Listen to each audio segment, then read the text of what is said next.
Welcome to the 2024 Holiday Special Spectacular. I can't roll my L's very well.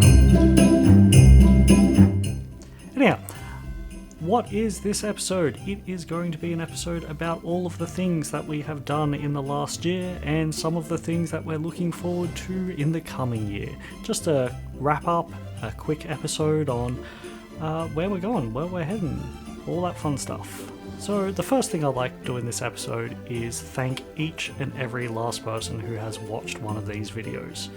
I know it can be a little bit difficult to click on an unknown creator or somebody who doesn't have a lot of views in a small subscriber count, so I thank everyone who's taken a chance on me and watched a video, and I hope that you've enjoyed it. I hope it's been something fun for you. Now that's out of the way, what's coming up? So, over the next year, I have lots of things that I would like to do, some better, some worse, but it's my channel, I get to choose what we do, and you're just going to have to deal with that. So first up, we have the Holiday Spy camera. This series is not quite done yet, there's a few more elements to it that I want to explore. First and foremost will be, I want to look at the development, how we go about developing small film, how it can fit in with other processes, what things like development takes do we need to do, spirals, all that kind of stuff. Talking through that a bit more. I know it's not the most popular series, but I'm having a lot of fun with it, and I think people can revive some of the old spy cameras, and that can be a lot of fun. The other thing would be I need to actually go on holiday with this camera. Now I don't get to go overseas very much, but I'm sure I can manage something, and I want to talk about what it's actually like taking it overseas or even just on a longer holiday. How practical is it? How good are the images out the other side? I think all of that's valid and important, and I think I want to show that off a little bit. Finally, I do want to revisit the slicer. So the problem with the slicer I think is pretty self-evident. Yeah, that didn't work so well. But now I do have a 3D printer, so I'm going to retry the slicer. I'm going to sit down and model that out and give it a go and see what I can come up with. And hopefully it works a lot better than last time. Talking about 3D printers, I would also like to see about how we can use 3D printers for modern photography.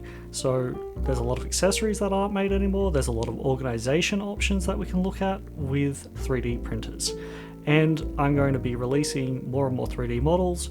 I'm going to have more ideas on how we can just improve our photography, make things better, or bring back old ideas into modern photography. And again on that old ideas, I think I would like to explore in some more one-off projects equipment that used to be really popular but isn't used so much. I have a few ideas. Perhaps the most prevalent would be looking at bellows. I'm a little bit confused as to why bellows aren't used so much anymore. So just an analysis of some older equipment that isn't very popular anymore. Maybe people aren't as aware of these sorts of things. I think that could be a lot of fun exploring those ideas. On to totally new projects.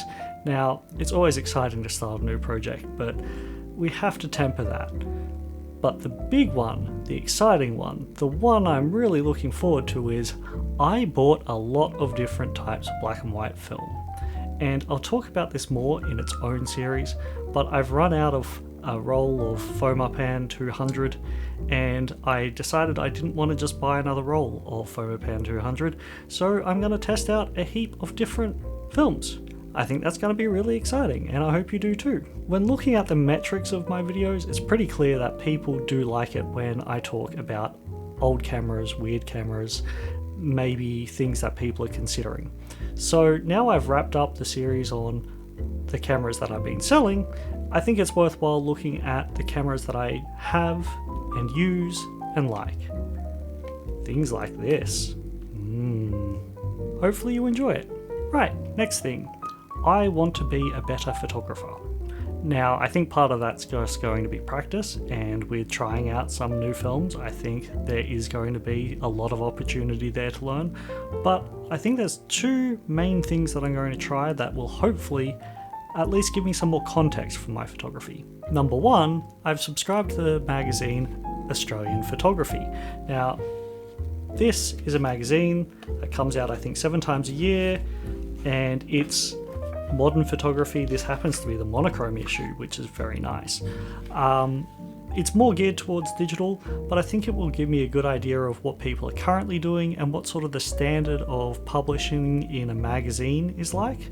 I'm not huge on things like Instagram as a way of looking at images. I prefer something that's published, and this is going to be part of how I do that process.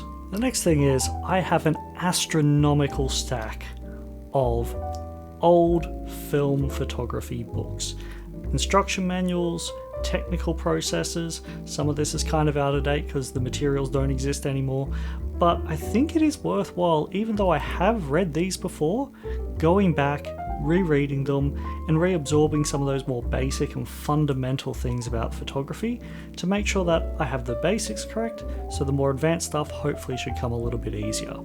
And that practice can't hurt.